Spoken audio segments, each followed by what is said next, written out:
Okay, can everyone see my screen? Yeah. Okay, yeah, so I do have my presentation full screen, so I won't be able to see anyone's video, just so you know. So if you want to get my attention, just say something or raise your hand. Okay, so this is educational. It's going to be on anti-China propaganda in the media. So this is a topic that I became interested in when I went to China and became more familiar with it. And then when I, returned back to Canada, I got to experience, all the anti-China propaganda that I wasn't even aware of before. And, it became much more apparent. And I started following it and paying much more attention to it. And that's one of the things that made me interested in the party, because it was one of the few places that I saw that I thought had a much better understanding and fought back against what in my mind was ultimately racist propaganda that everyone was just uncritically accepting. And then as I became more aware of it, I realized that it really was a lot of it was propaganda. um, so I'm going to go over some of the origins of that, or I guess I'll start with some context. So over the last couple years here, so I have to move my thing to see the dates. So in particular, since around 2017, 2018, there's been a huge shift in um, public opinion of China. So I believe this is data from Americans, from two polling research groups, and you can see there's these points in time where you have these huge swings in public opinion.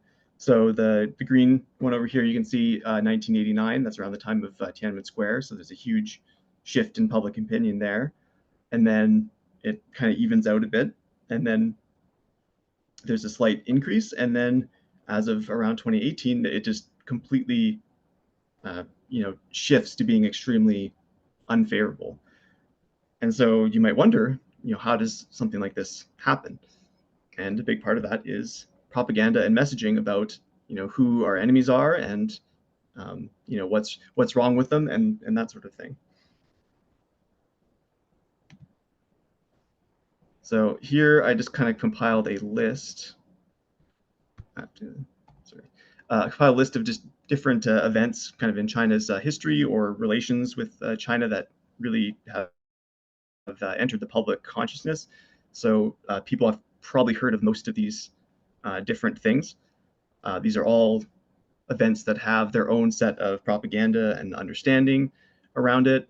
And you can see that it's also something that the types of events that enter the public consciousness have really changed over time. So, if we go back to closer to the founding of China, or the People's Republic of China, you have things like Tibet annexation. You have the typical anti-communist messaging around things like the Great Leap Forward and the Cultural Revolution. Then you have the thawing of relations, when Nixon visited China and its opening to the West. There was controversies of things like the one-child policy, and then the tumultuous time of the fall of the USSR and the Tiananmen Square protests, and then we have Hong Kong being returned from the UK, and then we start getting into some of the more modern things that people may have heard about, such as organ harvesting allegations, and those started in the mid 2000s and are ongoing till today. Xi Jinping becoming president has been another thing that there's lots of messaging around. Whether it's his intentions for the country, or portraying him as some sort of strong man, or ideological, and doing Stalinist purges and these sort of things. There's all sorts of reporting about that in the Western media. There's China's relationship with Africa as it increases its economic relations with different countries in the world and grows. There's also everything around the Belt and Road initiative, and that kind of comes hand in hand with the debt trap diplomacy, which is kind of a popular theory that gets thrown around with China's relations with other countries. There's also the, I guess, kind of explosion of Chinese tech companies like Huawei. And then along with that, things like the trade war, and also allegations of espionage and hacking, and all these types of things, which are also involve a huge amount of propaganda as well. There was events like the Meng Wanzhou and Two Michaels situation between Canada and China, where Meng Wanzhou was accused of defrauding a bank and detained by Canadian authorities and held under house arrest. And then the Two Michaels were detained in China. So, of course, there's a lot of propaganda around that event as well. There's the whole situation in Xinjiang, which is, the history of that in China has been going on for much.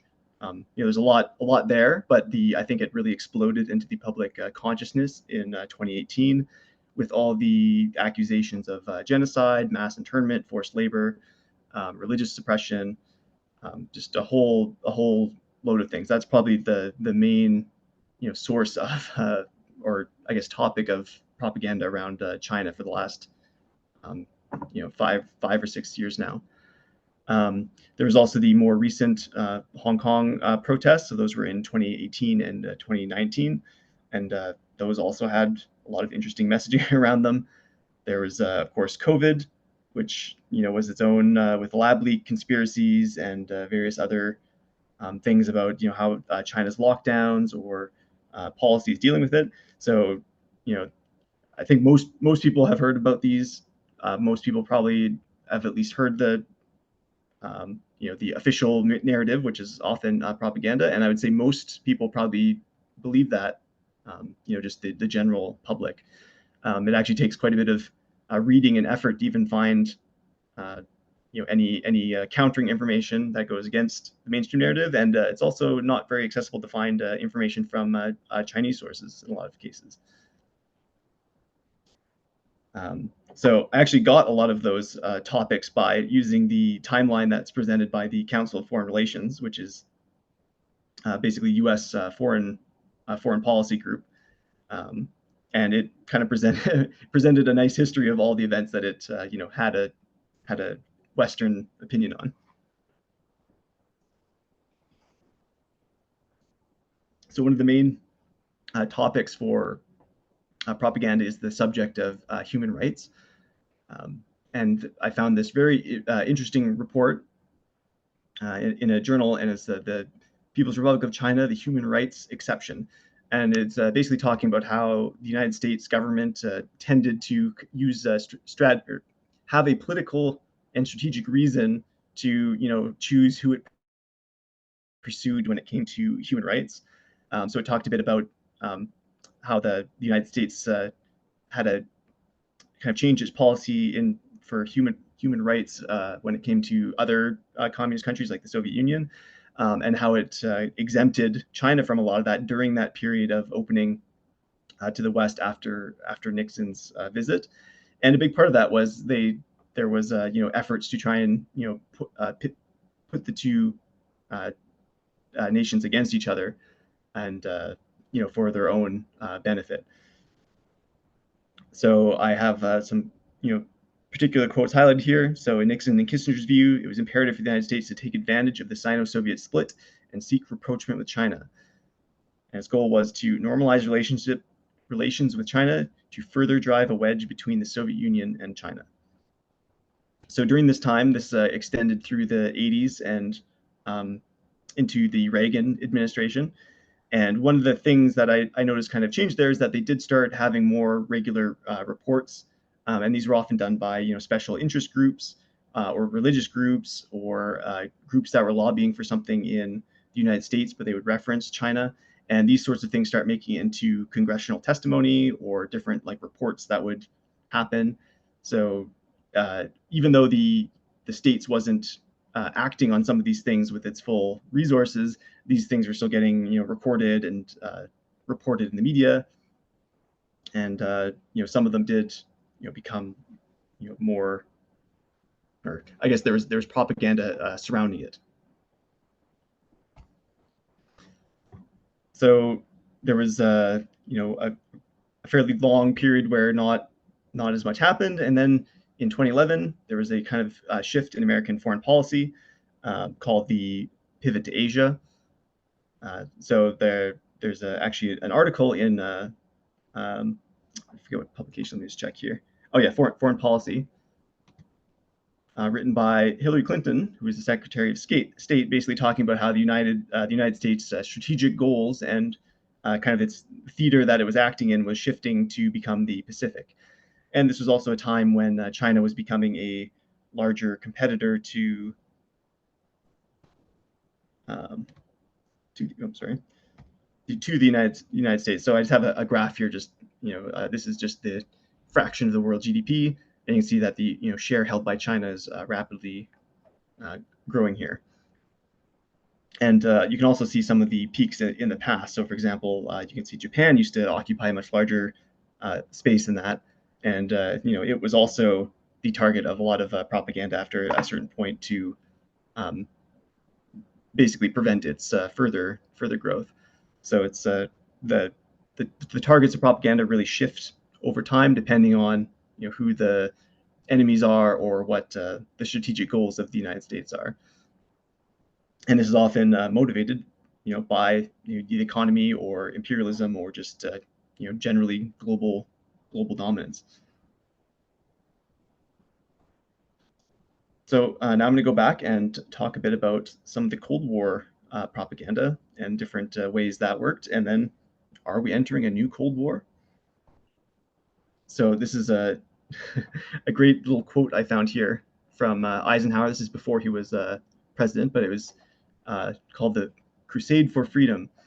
So it says, to destroy human liberty and to control the world, the communists use every conceivable weapon: subversion, bribery, corruption, military attack. Of all these, none is more insidious than propaganda. Spurred by this threat to our very existence, I speak tonight as another private citizen, not as an officer of the army, about the Crusade of Freedom. This crusade is a campaign sponsored by private American citizens to fight the big lie with the big truth. Um, so, given everything that we're going to talk about today, this is a enormously hypocritical statement, and it also talks a bit about the perception that people have of the communists doing propaganda, but no one else does propaganda, or the Americans would never do that because they're all such uh, outstanding truth tellers and fight for truth and justice. So these are some classic examples from that era. Um, so the one on the left is basically just an anti-communist ad talking about raising money to fight communism. And then on the right, we have two examples, or I guess the Radio Free Europe and Radio Liberty were two organizations that were founded to broadcast messages and propaganda into communist states. So this was mostly set up in Europe, and then it would broadcast into the satellite states and into the Soviet Union itself. And so they were trying to fundraise for this, and it was seen as a very crusading thing to send the truth through the Iron Curtain to try and convince people to either leave, turn against the whatever government was there, and just kind of spread kind of the American perspective into communist areas. So the speech that I quoted earlier was part of the Crusade for Freedom, and this was kind of an interesting moment because they were basically using that as a cover-up to try and disguise how they were funding these different organizations. So these two organizations, Radio Liberty and Radio Free Europe. So it was formed by American Committee for the Liberation of the Peoples of Russia. And it also notably employed several former Nazi agents in one of its bases because they were the most committed anti-communists, and that's a pattern that often repeats itself.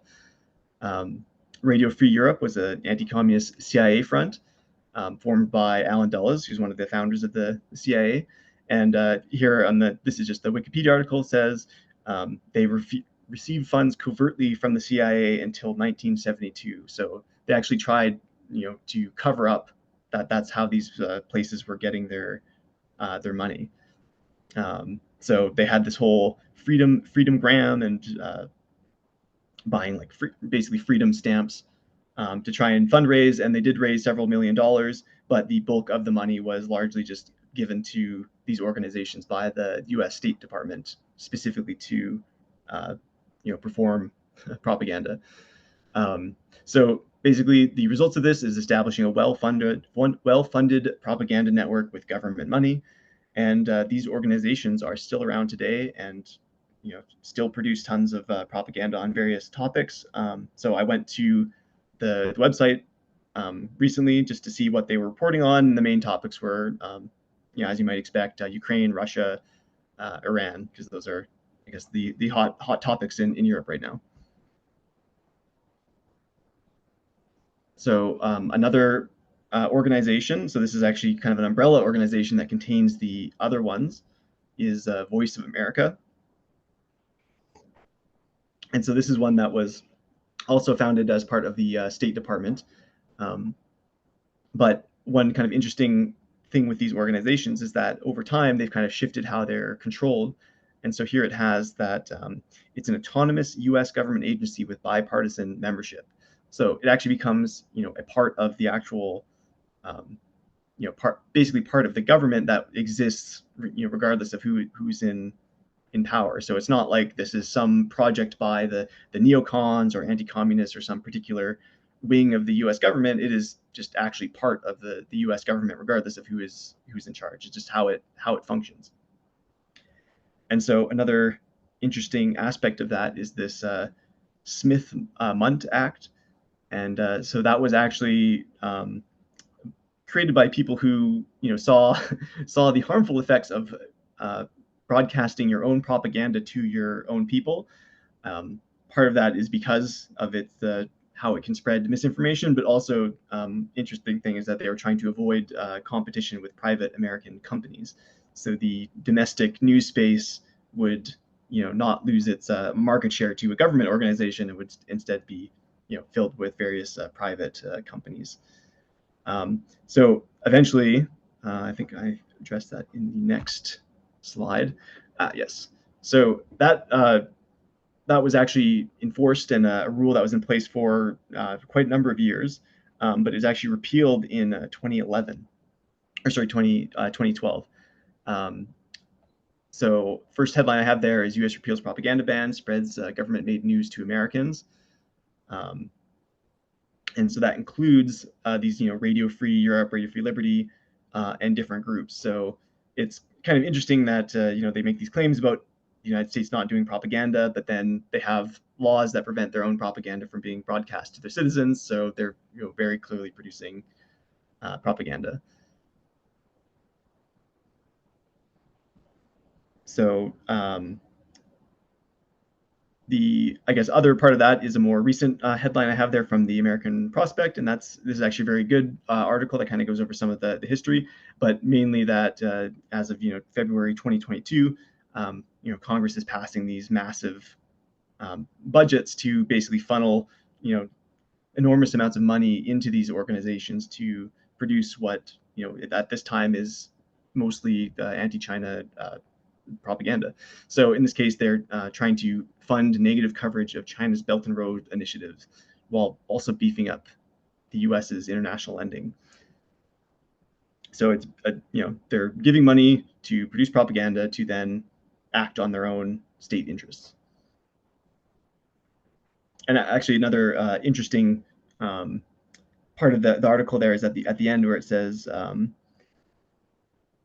so repealing the ban would increase transparency and help the agency reach diaspora groups living in America, such as Somali expats in Minnesota. So it's also interesting that they're considering the demographics of the United States when it comes to whether or not they're going to broadcast various pieces of propaganda within their own borders. So this is an interesting commission I found. So it's the Commission on Broadcasting to the People's Republic of China, September 1992. And so this is a basically a short book length report or pamphlet talking about the U.S. interests in the East Asia after the end of the Cold War, and just some of the areas I have highlighted there are just the particular topics regarding China, so China, Tibet, Hong Kong, and then they mention both Voice of America and Radio Free Europe, Radio Liberty model. And this book is basically a report slash proposal to set up the same sort of network in Asia.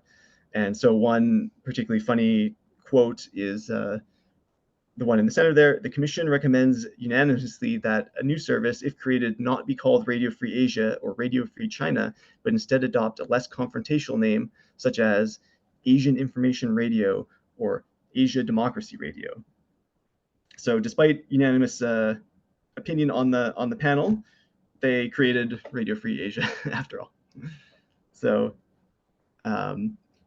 this is basically taking that same model that they had in Europe and applying it to Asia. That pamphlet had a lot of interesting stuff, such as maps of where they could put transmission towers, what the broadcast range would be from these different positions, budgets, how much money they would need to broadcast it, the type of things they would broadcast. It really lays it out very clearly of all the things they're trying to do. So it's I only found that thing yesterday, so it was a great find for this presentation, because it's so lays it out so clearly what they're trying to do.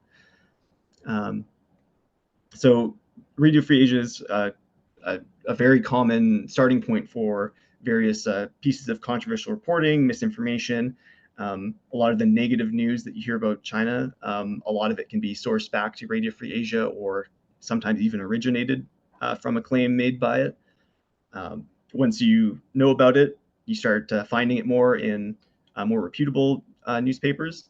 They'll end up citing it for various things, despite it not. The reporting of Radio Free Asia, I would say, is not high quality at all. In many cases, it's just exactly that, propaganda or actively misleading. And there's also the fact that a lot of the platforms on social media will be very inconsistent about what they flag as state-affiliated media. So that's just a tweet from 2020 from Ajit Singh, who's very good, has a very good writing on China, but he kind of highlights some of these different things like Voice America, Radio Free Asia, Radio Free Europe, and Radio Liberty, and just points out that those are not flagged as state-affiliated media, but then one of the Chinese broadcasters is. And so there's another example with things like the BBC, CBC, other public broadcasters where they're also not flagged, but basically anything out of another country gets flagged as state-affiliated media. And it's also very inconsistent platform to platform. So, for example, YouTube was, or at least at the time, much better at flagging which things were state-affiliated media, but Twitter was not good. So one of the main purposes of this is to have a convenient place to launder or legitimize claims with inconsistent evidence. So if Radio Free Asia reports on something that doesn't have very solid evidence, another newspaper will cite Radio Free Asia, and then that newspaper will then provide some legitimacy to that claim. So, for example, the New York Times cites Radio Free Asia. Now suddenly it's something that the New York Times has reported on, even if the actual evidence it's basing its report on has come from Radio Free Asia or some other similar outlet. Another kind of notable feature of it is that it really does target a lot of different languages. So at the bottom here, I just have the banner of their website showing all the different scripts and character sets and languages that they provide reporting on. So part of that is because they have the resources to employ people to actually produce news in all these different languages or translate the stories, and that also means that how difficult it would be to create an organization that could somehow do counter messaging or even just regular broadcasting in all these different languages. Like it's Canada has enough trouble giving reporting in any of our languages that we that we have, and here you have a state-run propaganda outlet that can support 9 consistently. So it's also a place where a lot of journalists will get their start, because it's a place that actually has funding to pay people to write. So that's kind of notable, because you get these people who will actually be able to get experience and work for several years at places like this, And then because they have experience and were able to live as a writer or reporter, they can then move on to these larger news outlets. But a lot of them kind of keep doing the same thing. So there's ex Radio Free Asia people working at the big newspapers like the New York Times or Washington Post, and they're often writing the same sorts of stories, whether that's negative coverage of different countries, or they'll be the foreign correspondent. And oftentimes they're either motivated, or maybe that's what they really believe. But they often end up doing the same thing, and it can be pretty easy just to find who uh, which people at these organizations do that just by looking at their bylines and seeing what type of thing that they write. Uh, Another dynamic is that Radio Free Asia often gets cited on social media. So, if people are just passing around news stories on Twitter or Reddit or things like that, they'll Google something, they'll find an article on Radio Free Asia, and they'll share it, or it'll be a very uh, clickbait or shocking article, so it gets lots of clicks and gets shared a lot. But because it often doesn't get flagged as state affiliated media, or people don't know it's propaganda, it will get millions of views and shares before anyone, I guess no one realizes it. They just end up sharing it, and then those stories become part of the public consciousness, or expand and get reported on elsewhere. So another consequence of these propaganda networks and just the enormous amount of money that they have is that there's these spin-off organizations that start being funded. So here we can see that the Open Technology Fund was created as a program of Radio Free Asia. So it was a spin-off or subsidiary program created from the same people with the same funding and the same goals in a lot of ways. So the Open Technology Fund is something that you would see in very different contexts. So you'd see it in maybe tech reporting, or things like that, or maybe intelligence, and maybe topics like the trade war or espionage. But it's the same people with the same goal, funded by the government or the CIA. And so I have the two different screenshots there. So one is from a image of their history page that I found from 2019, and then I just went there just today to take another screenshot just to see if they still mentioned that they were a subsidiary or spin-off of Radio Free Asia, and they don't. I just have a search for radio there, and it doesn't appear on that page.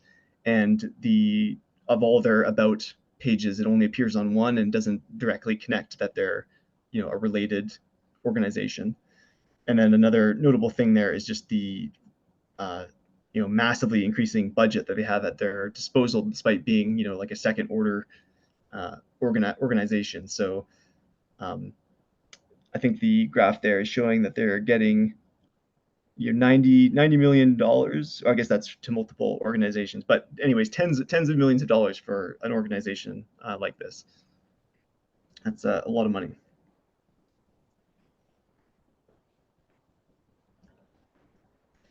So some of the other, I guess, kind of key contributors to anti-China propaganda is there's a long history of very prominent anti-communist groups.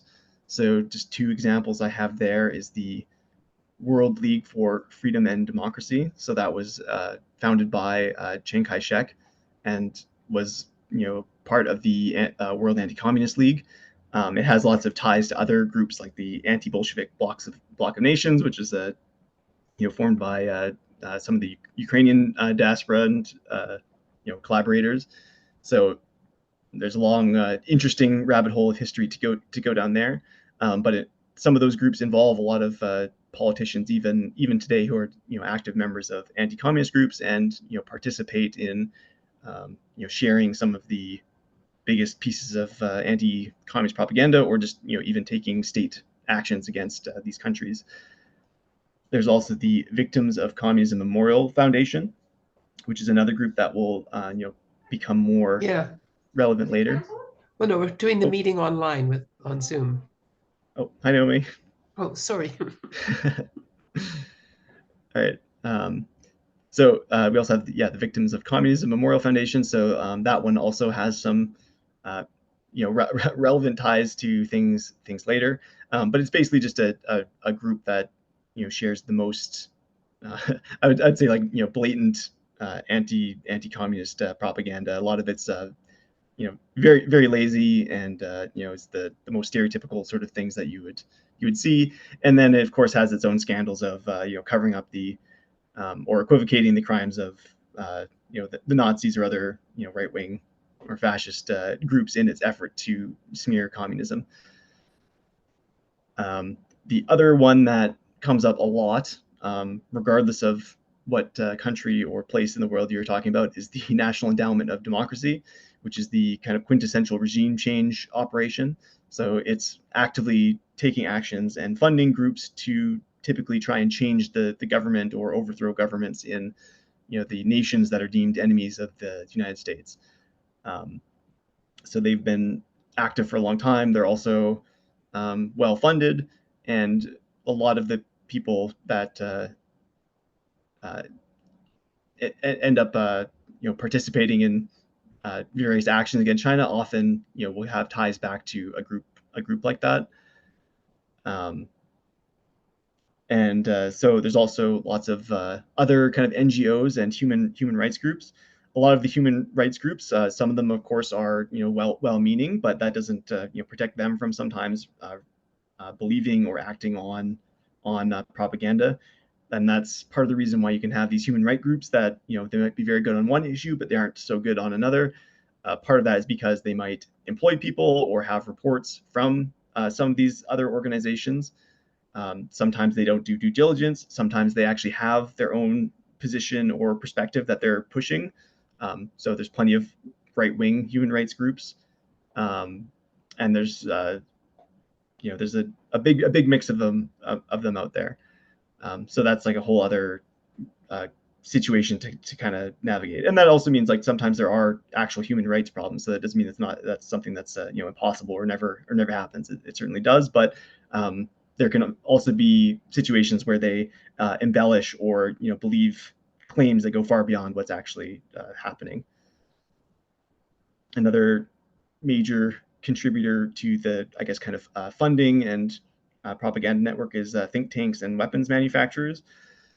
So one of the most prominent examples there is ASPI, which is the Australian Strategic Policy Institute. It's probably one of the most, I would say, rabidly anti-China ones, and it's the source of um, a lot of reports of various anti-China things. So things like forced labor or um, the various satellite photos of building prisons like that. That's the type of group that does a lot of they employ people to do research to produce that kind of stuff.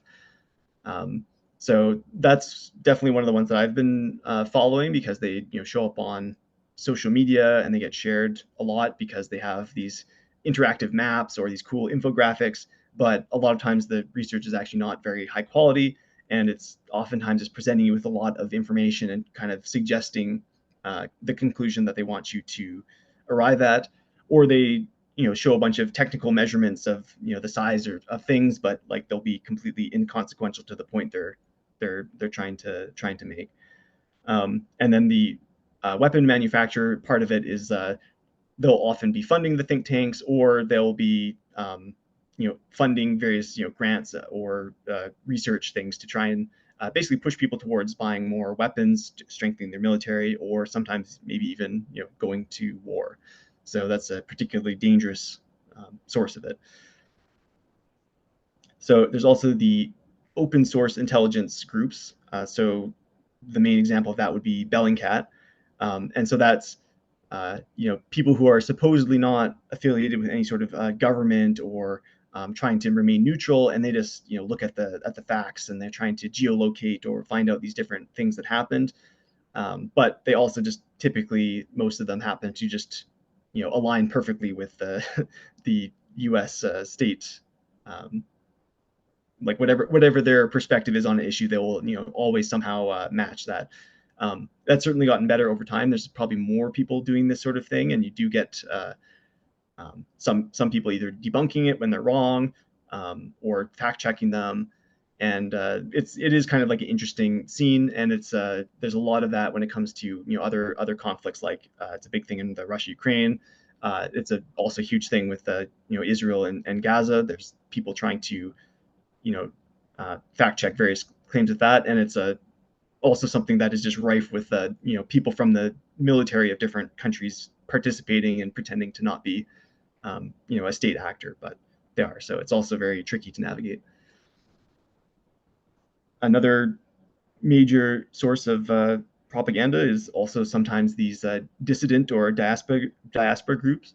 So these are sometimes people that have left China for various reasons. They could be Chinese people that have left. They could be people from the different minority groups that have left, and a lot of them will have some anti-China story that they're either pushing. Sometimes it might be a legitimate injustice, or oftentimes it's they are in contact with these other groups and they're used to forward a specific narrative. So that happens a lot. And then there's also people who were, say, wealthy people before the revolution who left and then are bitter about it. That's another group that can kind of pop up a lot.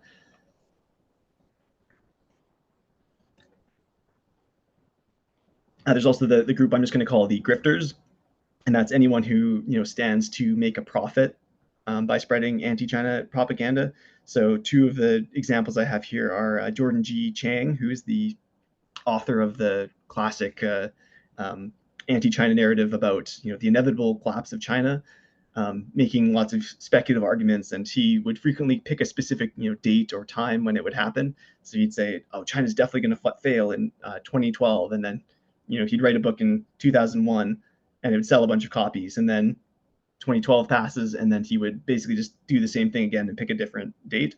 And every time he'd make a bunch of money, go on a bunch of interviews, but people for some reason would never just point out that he was wrong, and there was reasons you could have known that when he wrote his first book. But he keeps doing it because it makes a lot of money, and he's keeps writing articles to this day. There's also people like Peter Zahan, so I put him on there because he was recently a guest on popular podcasts like Joe Rogan, and he just basically has a bunch of weird speculations and takes on China, but he gets a lot of views because he says things that people find interesting, and so he's also just incentivized to basically just make things up or have various rants and ramblings about China because it's popular and gets lots of views. Um, there's also lots of popular anti-China YouTube channels that aren't as significant as these people, but they basically just publish a video every week about any anti-China controversy, get lots of views, and they basically make their living that way. So they couldn't even if they had believed something different, it's not in their financial interest to actually ever change their position. So they're just going to keep producing anti-China propaganda.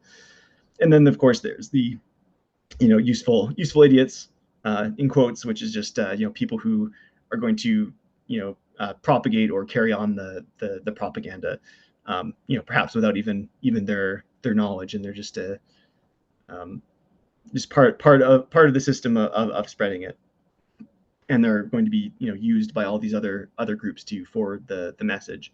So that's of course a lot of people just on social media or casual conversation, just saying random things that they saw online about China. So some of the images I have there are just the logos of the different groups. In the top right, that's one of the infographics from the Victims of Communism Memorial, just showing the um, their account of the victims of communism. Of course, those numbers are not calculated with any sort of good metrics, and they often include things like the German soldiers in World War II as victims of communism.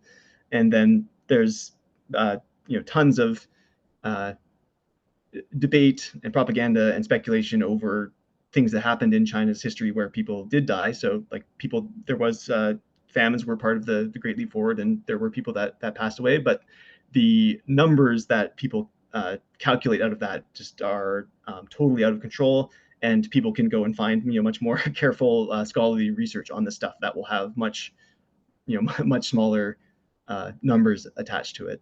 But that's one of the classic things that's always used or thrown against communism is just, oh, how many has it killed, how many has it killed, without any sort of actual sort of care or um, research on how they arrive at those figures, or who's doing it. A lot of the people creating those numbers are just straight up anti-communists or right wingers or even fascists themselves.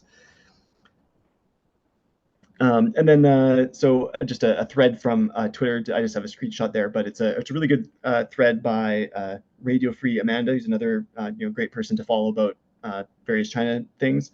And it's just a thread going over all of these different op-ed writers in some of the big publications, and just going through and looking what organization they're writing for or what grants they have, and then seeing how quickly you can attach it to a different weapon manufacturer. And it's actually like a shockingly long thread, and some of these people are making tens of thousands of dollars in grants. Some people are making hundreds of thousands of dollars, and it's all just from like directly from weapons contractors to write anti-China propaganda. And then, of course, we don't want to forget what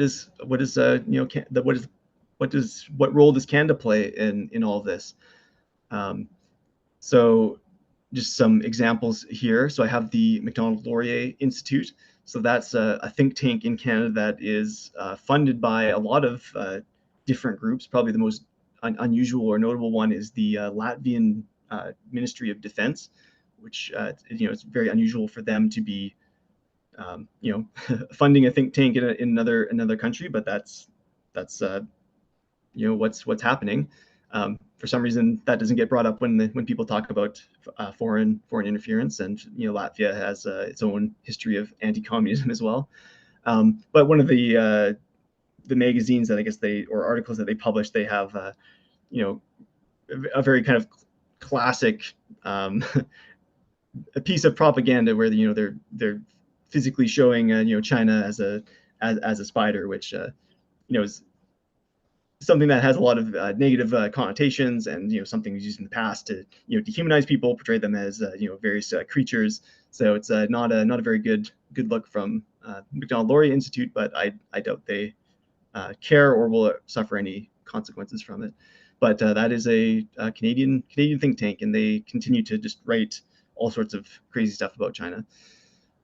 There's also our own security agencies like CSIS, which has made various allegations about members of parliament being influenced by China.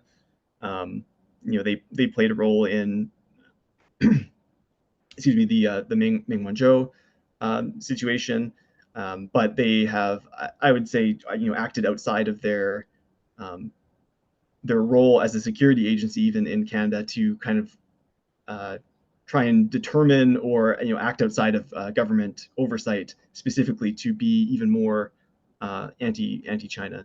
So they've done stuff like leak reports that didn't get to the prime minister.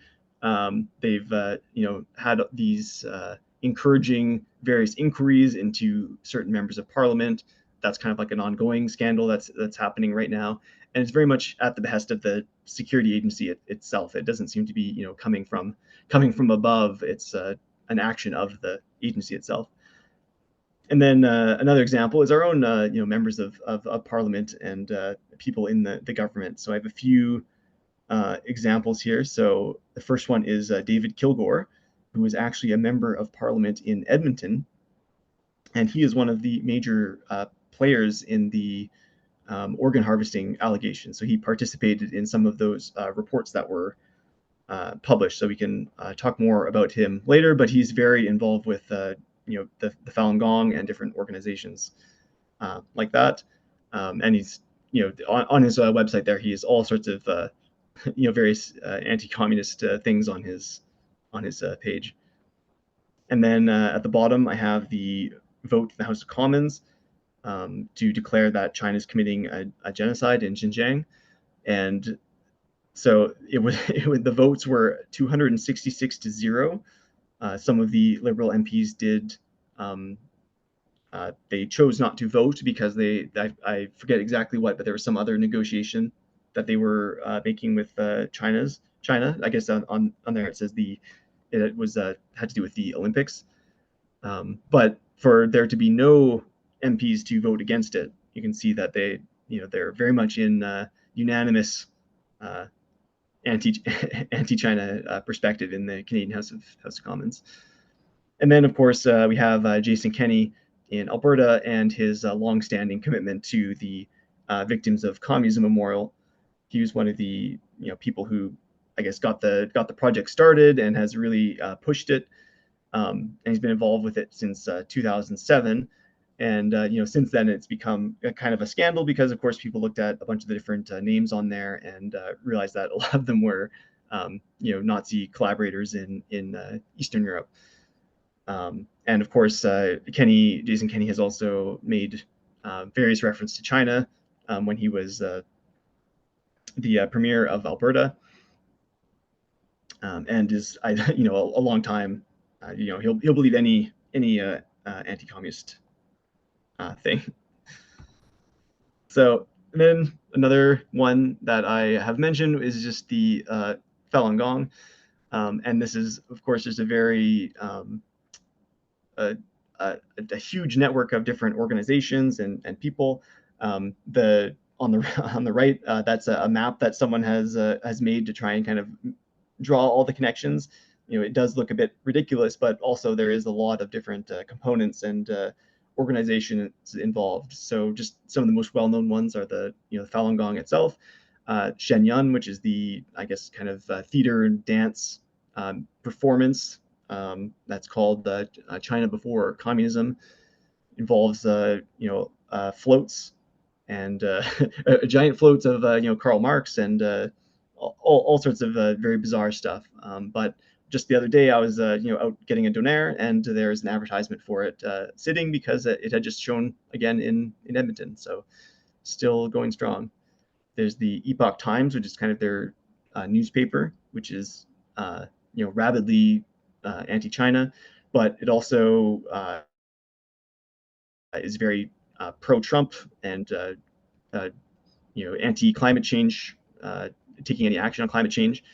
So it's a very climate denialist paper. That's what the first issue of it I ever saw, I picked up because it was in one of the newsstands on campus, and I'm like, oh, why is there climate change denial on campus? And it turns out it was a Epoch Times paper.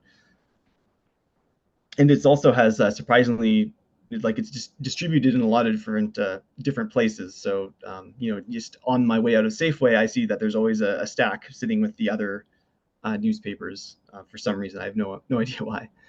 And then New Tang Dynasty is the one of the YouTube channels that's associated with them. That's quite popular and has various news clips that people will share without realizing that it's part of this organization.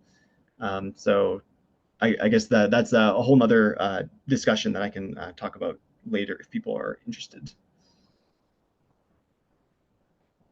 So now I kind of have some just commentary. This is kind of my own thoughts of how did these things spread? We can see where the money's coming from, how all these organizations are interlinked, but why does the actual material they publish, why does that take hold, and why do people believe it? So there's kind of a pattern that arises, and you can kind of start recognizing these sort of things happen over and over again. And so what often happens is that there'll be some allegation, sometimes not very reliable, sometimes speculative, that gets made by one of these dissident groups, by one of the CIA papers, and then the different sectors of the media. So just for example, it could be actively imperialist interests. It could be just neoconservatives or interventionist liberals, or just lazy reporting. So kind of a kind of blog spam, BuzzFeed type articles that are just looking to get easy clicks. They'll repeat these claims and end up legitimizing it, and then those more legitimate sources then get cited as evidence. So that my earlier example was New York Times reports, cites Radio Free Asia, and then as soon as the New York Times reports it, everyone will then cite the New York Times. And I have a example of that later as well. So whenever there are testimony when it comes to, let's say, the allegations of human rights um, violations or things like that. Usually, there's basically a pre-approved panel of experts that they bring in, where they're just loading it up with their own people to tell whatever narrative they have planned. So sometimes those are people involved with these different groups. So oftentimes it'll be someone who's sometimes even a member or involved with like the National Endowment for Democracy, for example, and they'll come and give testimony in front of Congress or as an expert on some panel. And then people will see that and say, oh, there's a doctor or a professor or some professional who's giving weight to these different allegations, and there'll be no counter positions or counter evidence presented. And so they can even be very sloppy with their claims because no one's going to speak against them. So there'll be a couple good examples of that I can talk about. So once these kind of narratives get spread and enter the public consciousness, it then kind of becomes a building block for people to make future claims. So, for example, if someone spreads a misleading thing about, let's say, Chinese doctors, right? So like if they're doing organ harvesting, if people see enough things and start believing that, it makes it much easier for them to believe that they're doing something like mass sterilization or genocide or whatever. They go, oh, they've already done this one awful thing, they must also then be able to do some other awful thing. And it just that's like a really extreme example, but this type of thing really does build up. So there's all sorts of bizarre or wrong perceptions people have about Chinese people that then they will just believe that they'll do or think anything, and that's really harmful. Uh, Also, any sort of voices that try and speak against it get ignored. They get misinterpreted. They get censored. So that can be sometimes even Chinese people. People will say that they're brainwashed. I have that as a later point. They'll say that you're being paid. You're an agent of the Chinese government. Things will get misinterpreted. So someone might have a relatively benign report about something, and then it gets misinterpreted, and then it becomes this terrible thing, even if it's not actually what was reported on, and then censored. If you post on social media or other platforms, like you'll just get banned. So there's lots of people who go around trying to counter propaganda, and they just get removed and lose all their followers, and all the work that they put into build a following just is wasted. People also have a very short memory, and a lot of people also never go back and actually check how any of these situations or events play out over time. So that's kind of a thing I've tried to do more, because I followed these current kind of uh, modern situations and kind of follow them as they play out. But I know I've tried to go back and look at older situations and see like what claims were made and what information is available later to kind of fact check various things, or compare that to what people knew at the time and why they thought certain things. Most people never do that. So a good example is just anything that happened during COVID. There's not very many people going back and looking at the various things they may have shared or thought that happened in China. They just heard a lot of crazy stuff during the first couple months or year, and then they never go back to say, oh, did any of that really happen, or what do we know about it now? It's just gone. They don't even really care. There's lots of racist assumptions that Chinese people don't care about each other or are brainwashed. So that's one that I think is really harmful, because they basically assume that there's all these programs in China that require thousands, if not millions, of people to participate, but like no one speaks out against it unless they're associated with these different groups. And it also I would say directly is contradicted by the actual evidence of things in China, where if something happens and someone is harmed, it actually often does become a public controversy, because people do care. So There's various examples of that, like during COVID when people did face mistreatment or didn't get medical care. It actually became like a national scandal and people were upset about it. But then there's other the assumption is that, oh, there's this enormous massive program that involves just harming people, and for some reason we don't know anything about it, but it just is happening. So it doesn't make a lot of sense. And then another big component is the just really sloppy, whether it's like mathematical modeling or projections based on data, or just bad statistics of making claims about populations that aren't supported in the evidence. There's many examples of that most people never really fact check it, or try and do the same analysis on a different population, or keep it going over time to see if anything changes. They just kind of believe it and move on. So another reasons why some of these things are effective is that the Chinese language is very difficult to translate into English, and it has lots of figures of speech that can't be literally translated. You actually need to either localize it or give the context of what's meant by a phrase, because if you just translate it word by word or character by character, you just end up with a very bizarre meaning that isn't really what's actually being used for. So that often happens whenever a government official might say something in a speech and they use a figure of speech or metaphor, and then when it gets reported in English, it ends up people claim it has an entirely different meaning than what is meant by it. So for a long time, the Chinese English language media was not very effective. So they would make YouTube videos or various news reports to kind of try and counter the various reports that were being made.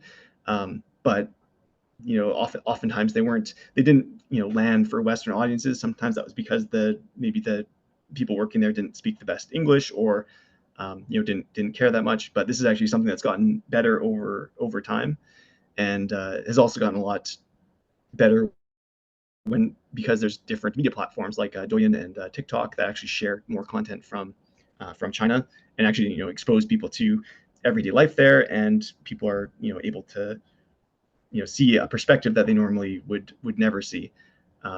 And so this is also kind of a dynamic that's going on with like Gaza, for example, where people are probably more exposed to it than they've ever been at any point in history. Obviously, there's a lot more going on, but you can now see it from the perspective of someone who's there firsthand, and it's very obvious when you see it like that.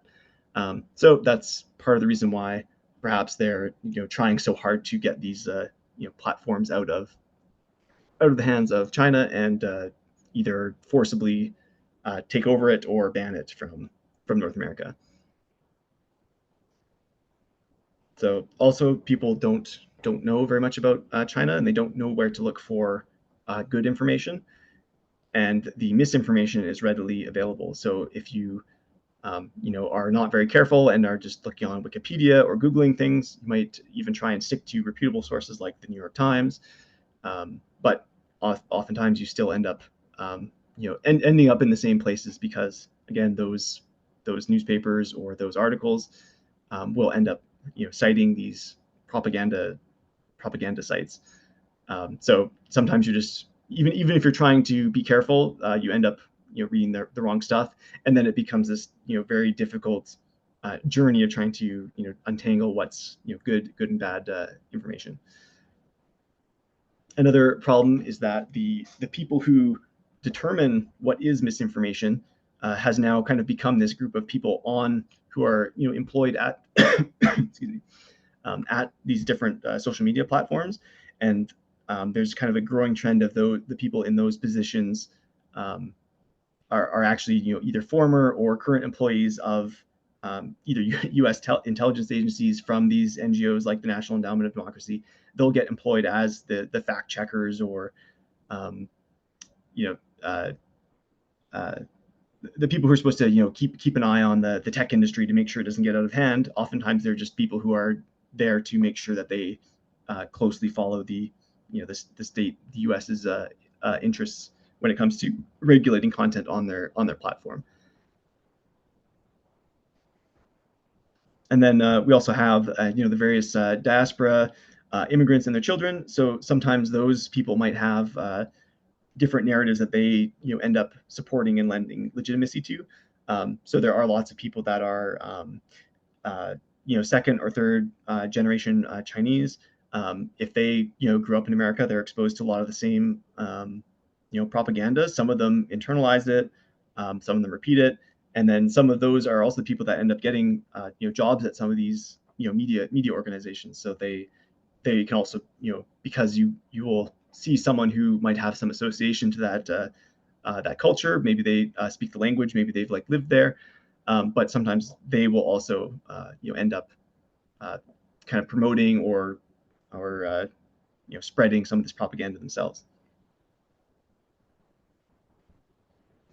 So now I just have just some a few prepared examples, and then we can, I guess, go into more of a discussion. Um, so these are just some of the first ones that I encountered without even realizing it. So this is probably when I was in high school, early university. So first example is it's probably one of the most famous photos ever is of course the Tank Man in Tiananmen Square. um, it's I'd say it's extremely effective propaganda because it's this very iconic image of someone standing up against authority. There's the backdrop of the unrest and the tanks, and I think a lot of people think that the person in the photo there just got ran over, but there's a video of it, and he climbs on top of one of the tanks, tries to open the hatch, doesn't, climbs off it, and then some people run by and move him off to the side.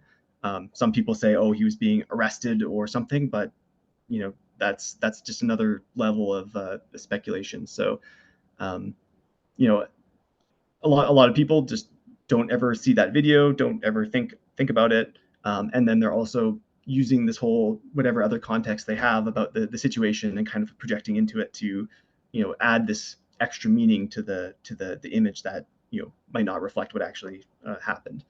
So I mean that's one that I remember when I was younger. I thought it was great. I remember I think I stuck it on some school project I did and talked about it.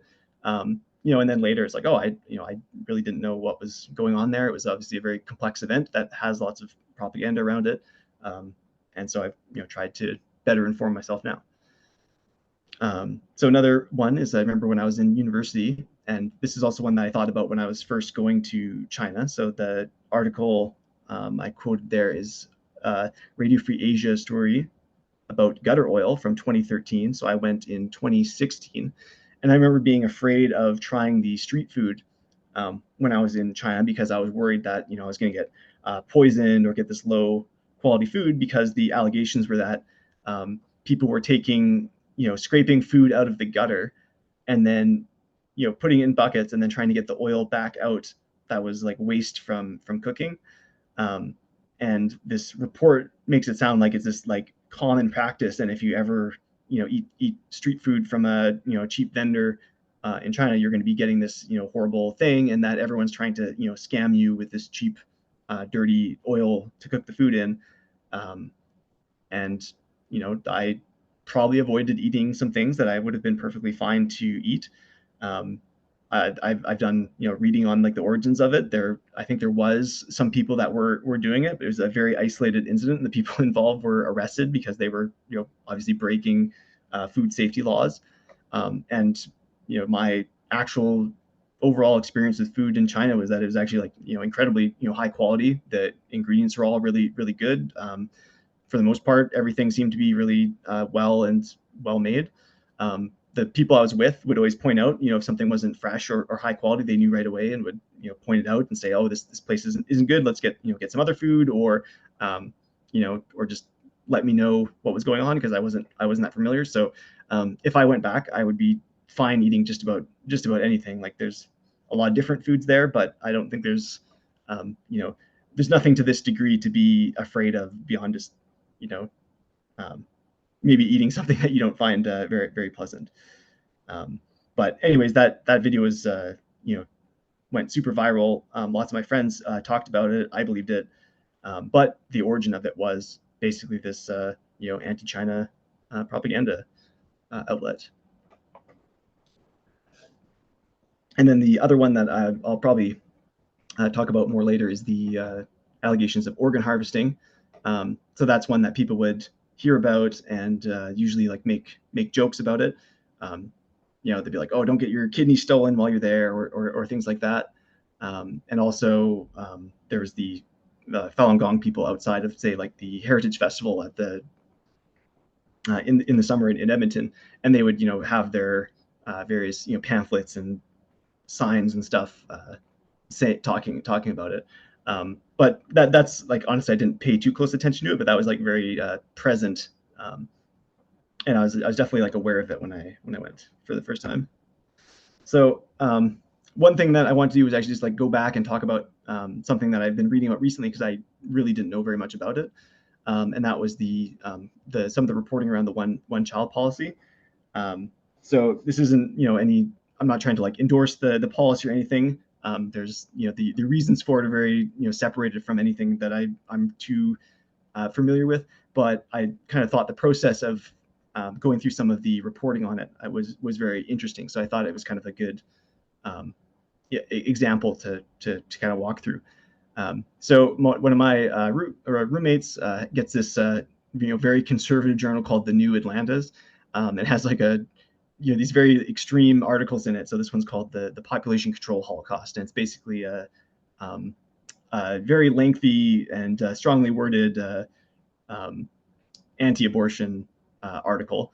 And of course, a big part of that is referencing the Chinese one child policy. And so I noticed that there was a New York Times author that got frequently cited named Christopher Wren. And I thought, oh, I should go and read his reporting, because it seems to be this like very pivotal moment where it kind of like blew up into the people around the world hearing about it, and there's these kind of allegations of forced abortion and sterilization, and these really extreme things. So I thought, oh, okay, well, I want to read more about that, because I've had this experience of reading more modern situations. So I kind of traced it back, and I found four New York Times articles by this author. So I tried to kind of put them in order there. First one is "One Side Effect of Birth Control in China," the Brat. So that's just talking about families only having one child.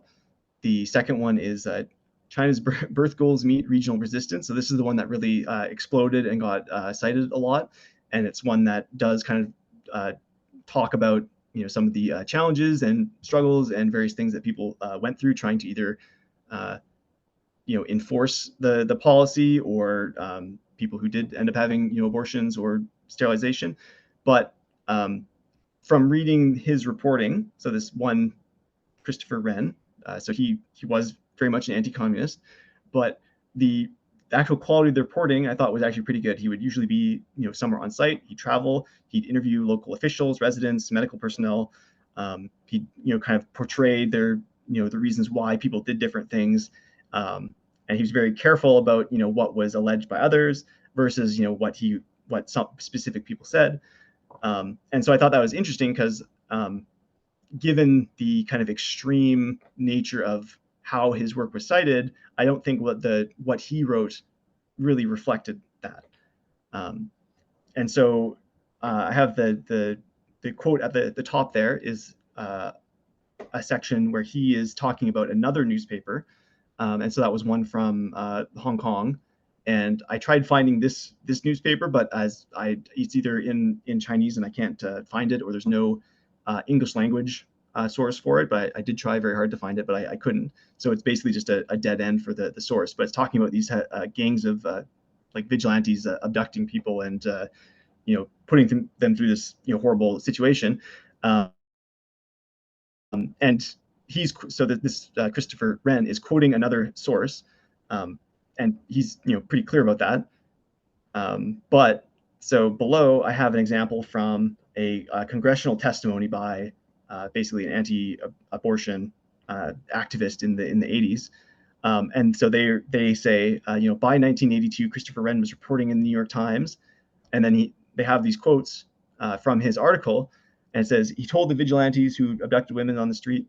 And so it's when I read that, I thought, oh, like they're basically quoting it as if it was his reporting, and I thought that was interesting because it went from being this you know actually good resource to then being used in a very extreme way in the congressional testimony.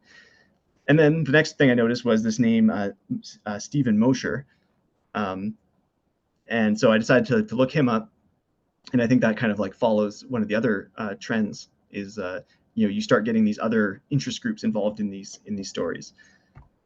And so I looked him up, and this is really interesting because he was one of the first anthropologists that was actually allowed into China when he was a grad student at Stanford, and he basically ended up breaking various laws and ethics policies because he was taking pictures of patients and sharing them publicly, and he ended up getting kicked out of the country, and basically got kicked out of Stanford as well. And then he tried to say he was being censored for reporting uncovering this scandal in China, but like all the cases were basically like they were upheld because his claims did not end up mattering that much because he did break the law. And then also he's a became like an extreme anti-abortion activist. He's a serious neoconservative, anti-communist. He runs an organization called the Population Research Institute, which is you know mainly focused on opposing abortion legislation in the United States. Um, and then also, I found out, so he was that pamphlet I posted earlier of the building out of the Radio Free Asia and this propaganda network. He was actually a member of that commission. So it's very interesting how quickly the turnaround was from him, trying to just post this, uncovering this scandal in China, to then becoming a prominent member of a government propaganda uh, organization. So it's just a fascinating little loop in my research of how these groups are connected to each other. So I'm just going to check because I think that's most of the specific slides I have prepared. So I have a bunch of notes and articles and stuff, but that is I guess the end of my presentation part. So I guess we can maybe shift to more of a discussion now if anyone wants to get into some specific topics, or I have a bunch of. Oh, I didn't realize that Zoom pop-up was hiding that. Sorry, H. I wasn't sure. So I don't know if there's anything that you ended up missing from that, but I can go back if there's anything there. Okay. So yeah, I guess any first questions, or should maybe I can just pitch a topic, or go over something from here. So I'd just like to add, Mhm. not really a question or anything, but something that I found useful to debunk the Radio Free Asia thing, since COVID, since you mentioned it earlier, is that, of course, or sorry, not Radio Free Asia, the Victims of Communism Mhm. Memorial, they recorded worldwide COVID deaths as victims of communism, Mm. in their total. Which is, of course, hugely inflated their number, to their benefit. Um, and yeah, it's just so patently ridiculous that unless you find someone who is really hardline anti-communist or anti-China, simply telling them that, the fact that this museum, quote unquote, um, counts COVID deaths as, deaths attributable to communism is just it breaks a lot of people out of it, I find. Hmm. Yeah, like that's like so often the case, and I'm not entirely sure why, but like people who are usually very like careful, maybe they're in their academics themselves or something, will just believe claims that don't hold up to any scrutiny. So actually, one of my own friends, he's he has literally has a PhD in psychology, doing statistics and research studies. He was talking about some like death toll in China, and I just said, oh, like hey, where did you get that number from? And he's like, oh, actually, I don't know. And then he, Googled it and realized he was off by like an order of magnitude from like, what any reputable scholar thought. But he just believed that out of hand, despite being someone who's, so, I only believe the science. I'm so careful with my reasoning, just believe something that's like completely false because they never, thought to even check it. Totally. You have organizations like Radio Free Asia or the Victims of Communism Memorial or, the Big Black Book of Communism that sound really official. So if you're not aware of where those numbers are coming from, then you're just going to swallow it because, oh, that sounds like a reputable source. Mm-hmm.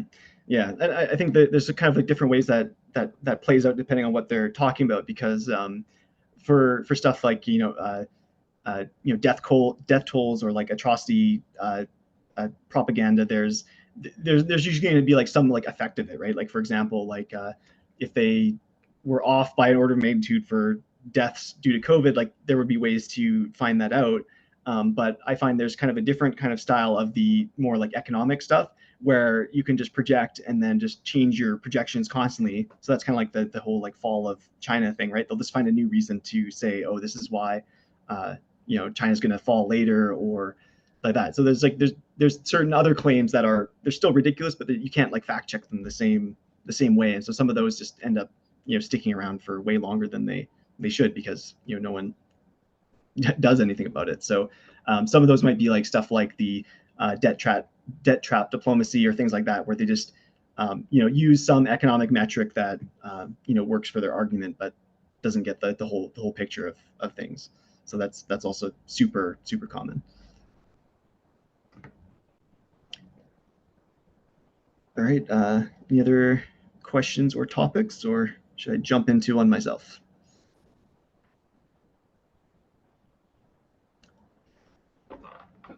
Okay, so I guess the next one I can talk a bit about is so this is um, the allegations of the organ harvesting.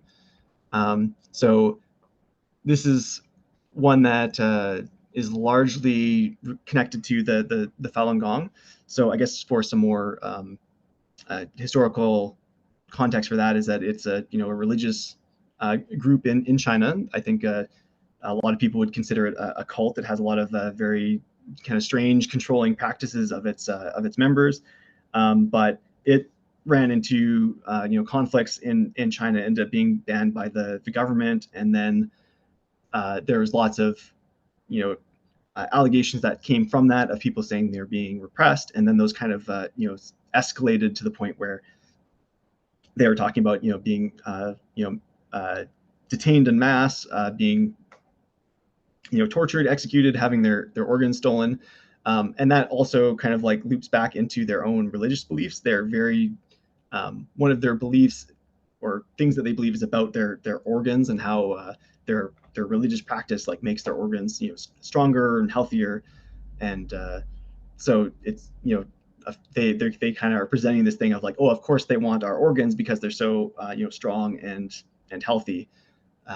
There's plenty of ways that this is a very harmful belief because there's actually a good series of reports in I think it's ABC Australia that have reported about like people who had been basically encouraged to deny or refuse medical treatment because they're told that their practice is what would end up saving them, and then they end up dying a very unnecessary death because they refused necessary medical treatment. So um, this group has a ton of money. They have these media organizations, and then they start, making these allegations. And there's this report that gets produced. So I'm actually going to look that up. It's the Kilgore Matthias.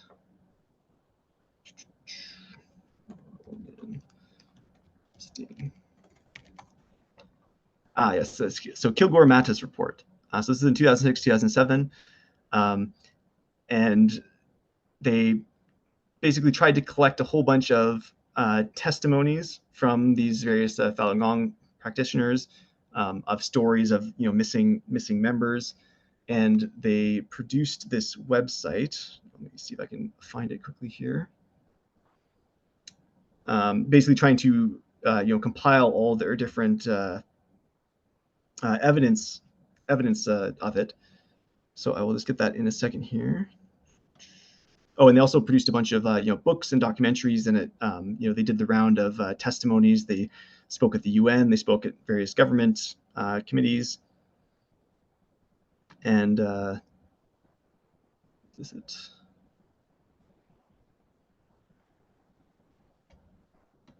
No. So unfortunately, I have the tab open on my other computer, but not on my laptop. But one of the kind of things about that is they had all this evidence that they compiled that didn't, like, I would say they had like an enormous amount of circumstantial or unproven evidence, and they just compiled massive volumes of it. But if you actually like look through any specific claim, it's like impossible to actually prove or get any piece of information from it. And so that was one that I thought it became very relevant to me because like when I was in China, I actually was visited one of the hospitals that was part of the allegations. So I'm just going to share my screen because I have some of those photos ready. So I guess one of the photos is of there's a surgery visible on a screen. It's not particularly graphic, but just if anyone's bothered by that, just a heads up. So this is me, or a picture I took in the 301 hospital. So this is actually it's a very large military hospital in Beijing. And one of the people I collaborated with actually worked there, and he brought me inside. So this is, I guess, their directory of the surgery department. And so this is very much where they, do the transplants that are, alleged in these different reports. So I was right there where it's all, it's all happening. And the guy I was working with is actually a transplant surgeon. So these are just some pictures of different people that had performed medical research there in the courtyard. And this is the operation. So this is me in the operating room with the people who were doing this sort of thing. So that is actually they're doing a lung biopsy in there in the minimally invasive procedure. But the reason why that's so I guess interesting is that I walked in there. I had zero security checks. I don't think they even told their boss or whoever I was with that I was coming. I was just able to go in there, no questions asked, basically do whatever I wanted. I was left like alone. So if I was a spy or want to collect information, I easily could have. I could have.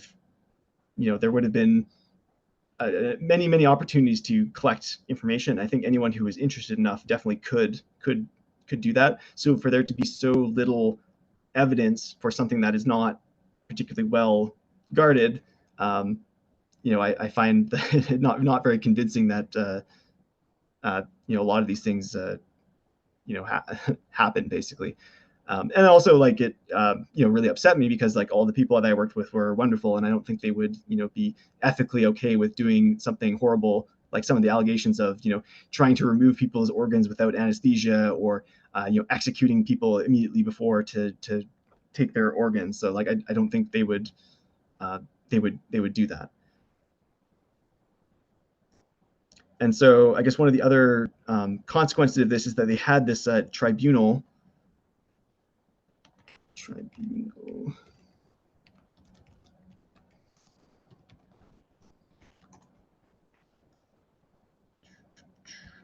Yes, China tribunal. So this is another kind of like interesting thing that I was talking about of these public tribunals that they have. This is actually a more recent one than I was thinking, but every once in a while they have these where they basically have this like show trial and bring a bunch of witnesses and experts and bring them to testify, and they basically collect all this evidence, but they're just picking their own testimonies. But it actually has an interesting history because I think it was it was some like very famous, I think it was like a philosopher or something that did that during the Vietnam War because they felt that it wasn't being covered adequately. And so it was like supposed to be this very kind of like outrageous, shocking thing to show what was happening. But just interesting how this same same sort of format was used to basically do anti China propaganda. So let me go to reading materials. Oh yeah, so they have all these videos, materials that you can like click through. I've actually like looked through and clicked on a lot of these. Um, some of them are not particularly reputable. Some of them are from other human rights commissions, but it's just this huge like mess of sources, and you can just, like I said, you can just go through these for hours looking at all this different stuff, and it like doesn't like really amount to to anything, or sometimes like the claims just don't hold up at all. So like if they have like median blogs. This is a later one, so it gets into talking about Xinjiang and the Uyghur people. Um, but yeah, so like this is just a classic example of the sort of thing that you can just a rabbit hole you can go down of just near infinite depth of these different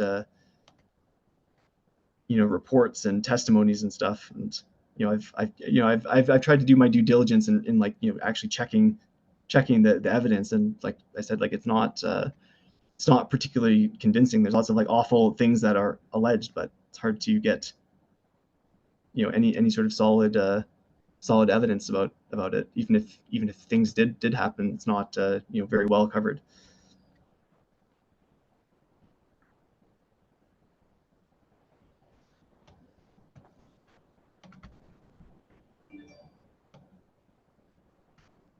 Yeah, with the Mantis.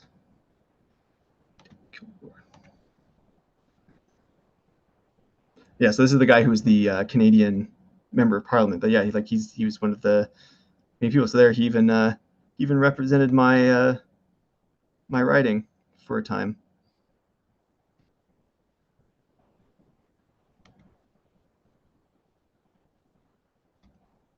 Yeah, so here's another one of the documents. So this one is they're recycling some of the same claims. They have forced labor camps. This one is dating back to 2001.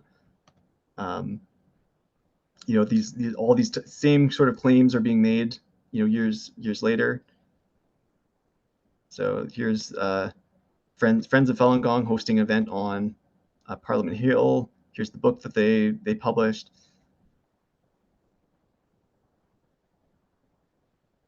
So here's some actual more reputable human rights groups, but like they'll sometimes report on things like this. But yeah, so I guess any other questions about that particular one, or things that you may have heard or encountered about it?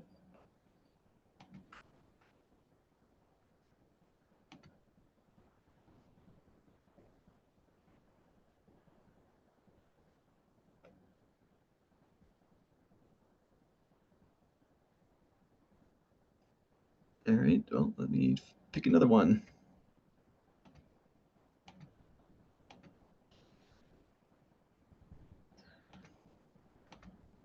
I guess I wouldn't be doing due diligence if I didn't uh, do a bit on Xinjiang and Adrian Zenz, because he's probably the source of the vast majority of things for that. Um, so let me share my screen again.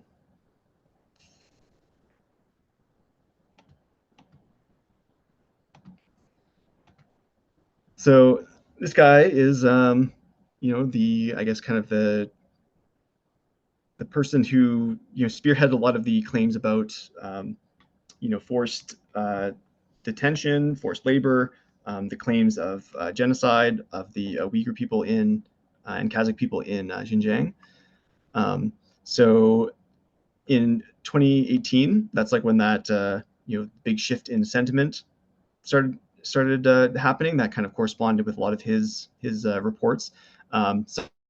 So he worked for the Jamestown Foundation, which is a extremely conservative outlet. We see Radio Free Asia there. I know he is also, I don't know if it says it, but he is part of the, yes. So he's a senior fellow at the Victims of Communism Memorial Foundation. So he's very very connected to the different anti-China groups. He's also a I guess evangelical religious kind of extremist who believes it's part of his I guess spiritual duty to fight against China based on his I guess interpretation. But he's not a particularly good or careful scholar, but he's probably one of the most cited sources when it comes to China. So any news story about Xinjiang, you can like within 1 or 2 clicks like link it back to some claim that he's made. So I think his original thing that he wrote, I wonder if they have it here. Yes. So I think it was either for the Guardian or the British government or something, but so I forget exactly how he calculated, but he's just doing some basically kind of like napkin math on some things, and then landed on some very extreme numbers, and then ended up running with it, and that got reported on, and then he kind of became a bit of a, oh yeah, there's Voice of America, so I can that. So you can see that Wikipedia is not the most careful source of claims either. So this is, I guess, China backing lawsuits against him. So it says his work revealed forced sterilization executed by the CCP. This is the forced labor, which I guess actually led to the U.S. and Europe banning a lot of cotton that was being produced in China, because they basically kind of use this thing of they basically said like anyone who employs like Uyghurs must be employing them from these forced labor programs. Therefore, any company that employs these people should be sanctioned, and they kind of like would use that, and they'd even make claims against big companies like like Nike and Apple and I think Skechers, like these different companies that do work in the area, and they basically like leapfrog these claims and then say like, oh, these companies are participating in genocide or forced labor. The companies would often like do their own supply chain audit and visit their factories and say like, no, we're not doing anything like this. But it would still be like used as like a cudgel against them, or to try and force their hand in trade disputes. So this is another one where you can go and you can find videos that people have taken where they sneak into various factories or things like that. But again, most of that evidence isn't very good, because they're often just showing a factory floor and then saying these people are all forced labor.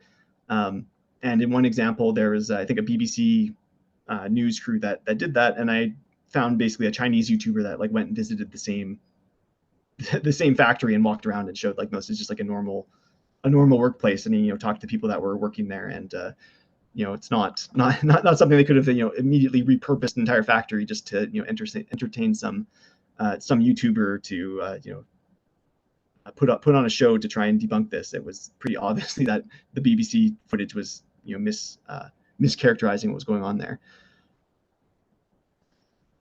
So I guess another part of this is that there's the world. Oops.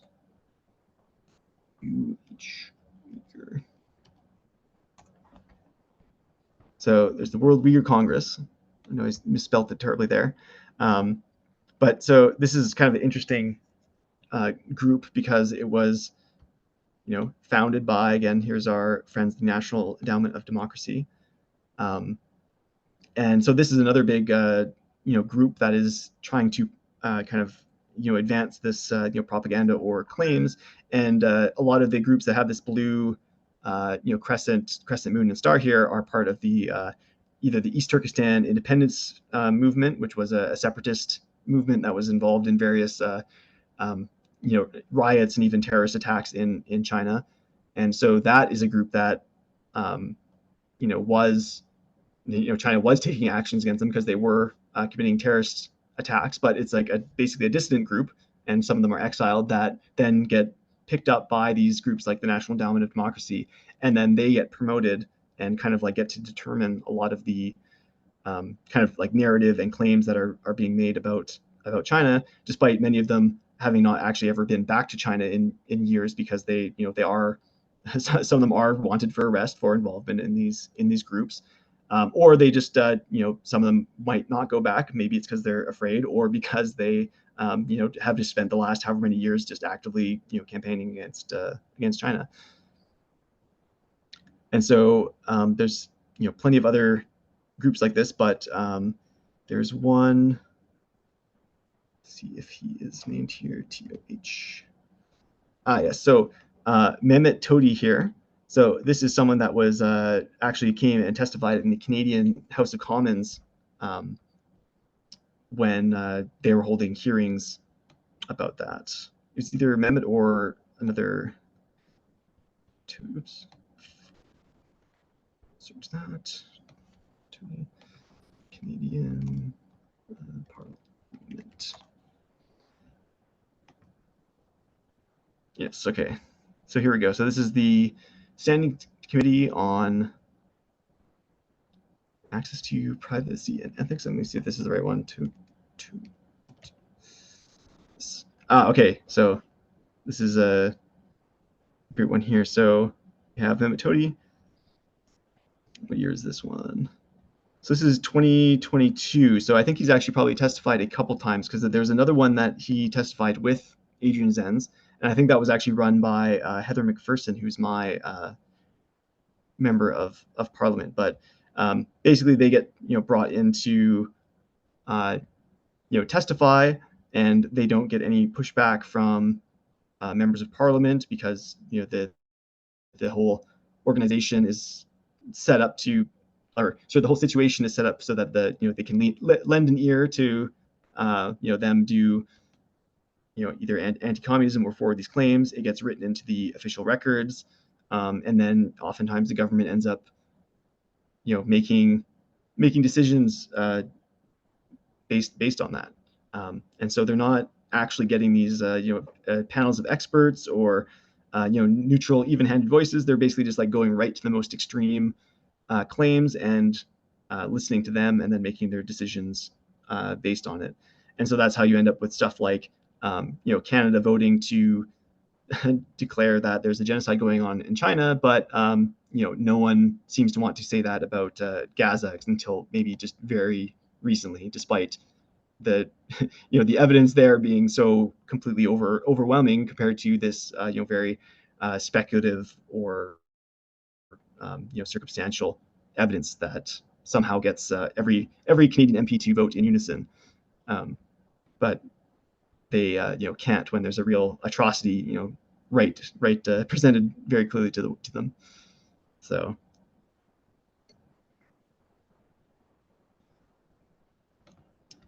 all right. So I guess any questions about that? There's like a million different rabbit holes to go down with when it comes to Xinjiang, because I guess another really interesting dynamic is the actual I guess the claims about this concentration camps versus the I forget the word they used for it. It's like the functional training centers or whatever it was. There was kind of this back and forth that happened between China and the international community, where it is very clear that people were deliberately misinterpreting what Chinese officials said so that they could say, oh, they admitted there was concentration camps, and then would of course imply the long history of those and say that's what China's doing, despite the Chinese officials very clearly saying that's not what they were saying. And if you go back and kind of review some of those claims, it also becomes very clear that what the Chinese officials were saying was probably much closer to the truth than what people interpreted it as. A lot of the kind of things that happened in the region, there was it was coincided with the anti-poverty campaign in China, so there was like a concerted effort to economically develop the area, because the logic was if you economically develop it and make people more prosperous, they're less likely to join these extremist groups. There's people that were, I guess, some people were detained. There's people that were arrested because they were parts of these movements. Some people were basically detained and went to a place to basically do community service or like a civics course. I think a lot of that was really blown out of proportion, very very deliberately and dishonestly. There's even some BBC reports where they went and visited one of these places and then they go like, oh, like why are the people like leaving afterwards? Like, aren't they supposed to be detained? And they don't realize like, oh, it's because this wasn't a place where people were actually detained. Like maybe they had to go there, but they weren't forced to stay there. They weren't imprisoned, which is I think what a lot of the public perceptions about that was. And then of course the numbers that they projected. That was where some of these open source intelligence kind of outfits went in, where they would use these satellite photos. They would claim that everything they found was a prison, and then they do some napkin math and say, oh, based on our calculations, there's 20 million people in prison. But again, their methods were not rigorous. They're totally just totally speculating on that. And oh, yeah, so yeah, re-education camps is I guess you could call them that. I think that's like a pretty loaded term as well.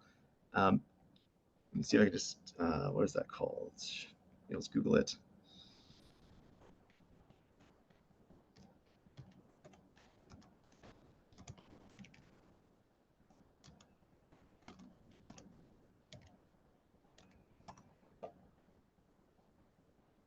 Oh, vocational education and training centers. That's what the term that they used was.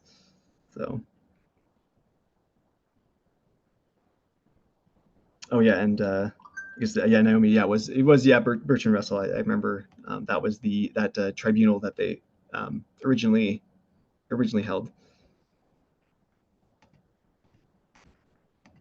But so I guess one of the other things that's kind of developed over time has been the yeah has been the so as Xinjiang has become more developed, there is a lot more people there that travel there for tourism. It's like one of the most travel. It might probably is one of the probably is the most popular tourist destination in the world because there's so many people from China that travel there.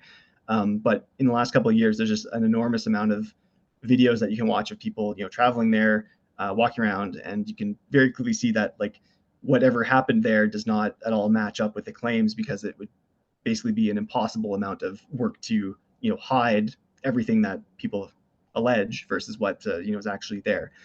There's actually also quite a few videos that you can find of tourists that were there during the height of the claim. So there's one interesting YouTube video of the American woman who's traveling in China, during like the height of it, and she kind of talks about how there's lots of police around, there's lots of security, you get marked at checkpoints and stuff, but her experience of it was also extremely different from what people were saying, and she even like notes that in her video, like, oh, I'm just like reading this stuff, but I'm here, and it's like not really what people are not what's happening, and I can't like see it, and I'm just traveling around here as a tourist. There's also lots of claims of some of the dissidents that left. So there's a few very prominent ones. I forget their exact names, but they're cited in a lot of the media about. They would usually start with some story where they would leave for some reason, because maybe they were fleeing the law enforcement or persecution or something, and they would flee into, say, like Kazakhstan, and they'd get picked up by one of these groups that are affiliated with the National Endowment of Democracy, and then their testimony would just progressively change and become more and more extreme. Whereas their initial story might be like, oh, we were, I was beaten, or had my passport taken, or these various things that are, if that actually happened, that would obviously be very bad. But then as they become more involved with these different groups, it becomes more extreme, and then it becomes like I saw all these people getting murdered, I saw people getting killed, all these like horrible prison conditions, when that wasn't at all part of their original story. Despite you think that's, if you were fleeing those such extreme situations, that you think that'd be like the first thing you talk about, not this other much more mild story. And some of them are also just like, some of them are lying. Like one person said like they took my passport and I couldn't escape and all this sort of stuff, but like there was a photo of their passport with the date they had renewed it, which of course just totally didn't go along with their story. And when that gets put, I think it got put on CNN or something, and they just covered that part of the image up because it didn't actually match the story they were reporting. So I actually have to plug my laptop in because it's about to die here. So.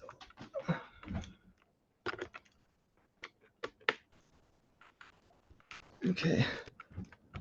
So I guess one more thing that's probably worth mentioning, that's like kind of a bit of a change, would be the, I guess, like relationship that China has with like the countries in Africa and the countries in the Belt and Road, because I think that is like a really interesting dynamic that's quite different.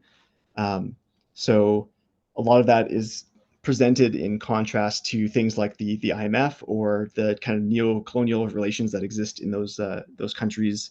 With the countries that colonized them, like France, for example. So there's a lot of, I guess, attention that's given to.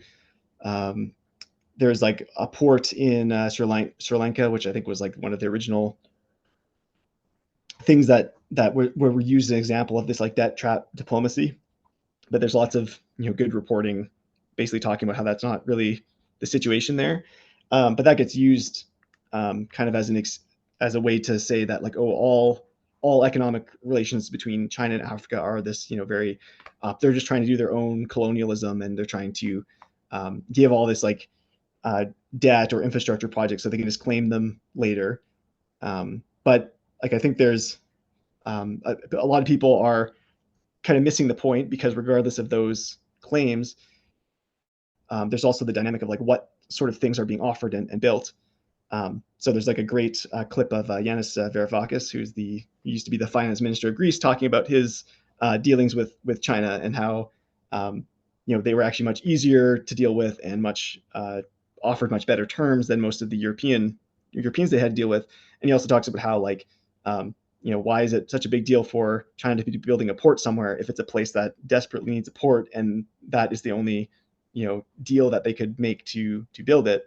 Whereas if they got like an IMF loan or something, it would involve them having to restructure their entire economy and put themselves into enormous debt, in order to even get the loan in the first place. Whereas with China, they can actually make a deal, get what they need, and then yeah, if it ends up not being prosperous, then that's okay. They are totally um, willing actors in the deal, because it's mutually beneficial in most cases. And there are some countries in Africa that now are getting like quite advanced infrastructure because of some of these deals. Like they have trains, dams, different things that they may have not had otherwise.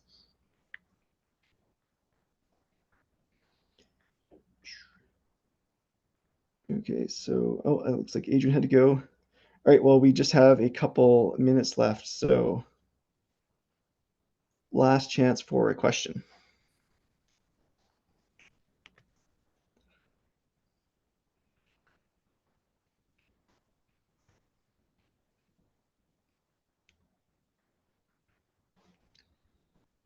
Okay, well, I guess I'll take one last look at my notes and then we can wrap up. Okay, actually, so one that I really want to talk about. Let me just get this link open.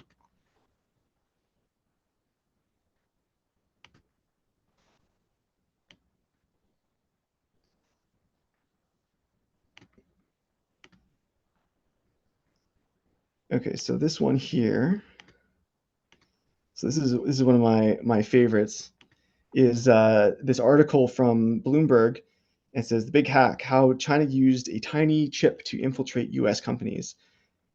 And so basically, the story is about how these companies that would manufacture the motherboards for servers would put a little tiny chip underneath all these other components that would do all this spying. And they have these fancy graphics. They have, I believe, a picture of someone holding this little tiny chip here, and then they have all these different supposed places that it was used. So there's an an image of it on the tip of a pencil. They have all these electronics here, and so this is still on the Bloomberg website, but despite the fact that every single company, like Amazon, Apple, these like large tech companies that buy all these parts, did again like a complete security audit, and they have yet to be able to find one of these things, which is incredible because it's like an actual physical thing that's supposedly there, but no one can find it in any of the computers. But this, for some reason, is still held up as credible reporting. There's also lots of good articles from different engineers, who are very knowledgeable about it, saying that what some of the things claimed in this article are either like impossible or involve like so many unsolved problems that it would be like it's an incredible breakthrough of just unprecedented proportions to be able to do something like this. So the chances of it actually existing um, are basically impossible because someone would have found it. But this gets a lot of people still believe this. Um, there's a lot of words here that are saying things, but like there's zero evidence to back it up. And the other mysterious thing is that the people who wrote this article, if I remember correctly, I guess I might not be able to do it because I'm on the archive, but I think the authors here, I don't know if they actually wrote anything else. They could kind of appeared out of nowhere, had this big bombshell story, and then just like disappeared, or at least didn't, continue their amazing journalist careers despite their one story being such a, amazing scoop. Um, so, I like that one just because it, goes against everything that I, know from my own education and just the, you know, for such an amazing scheme, there's zero evidence. And if it only exists in like one computer that they somehow haven't found, what would be the point of it if it's some, it's going to be some VM hosting a website for for Amazon that could be anything, and you have this amazing piece of technology that why would you even put it there to get anything? It's just it doesn't make sense from any angle. Um, just just totally bizarre, but a lot of people think that this is true, and I guess they stand by the reporting. So they might, maybe they know something that no one else does, despite being the people that wrote the article and supposedly have the evidence. Like they have this thing that they took a picture of. Why don't they give it to us? But they won't. So, but anyways, so I guess we can wrap it up there, and I will stop the recording. Students brink of collapse rate, but they can make chips the size of a crumb. Yep. Yeah. So a lot of interesting allegations there. This has been really great, Ian.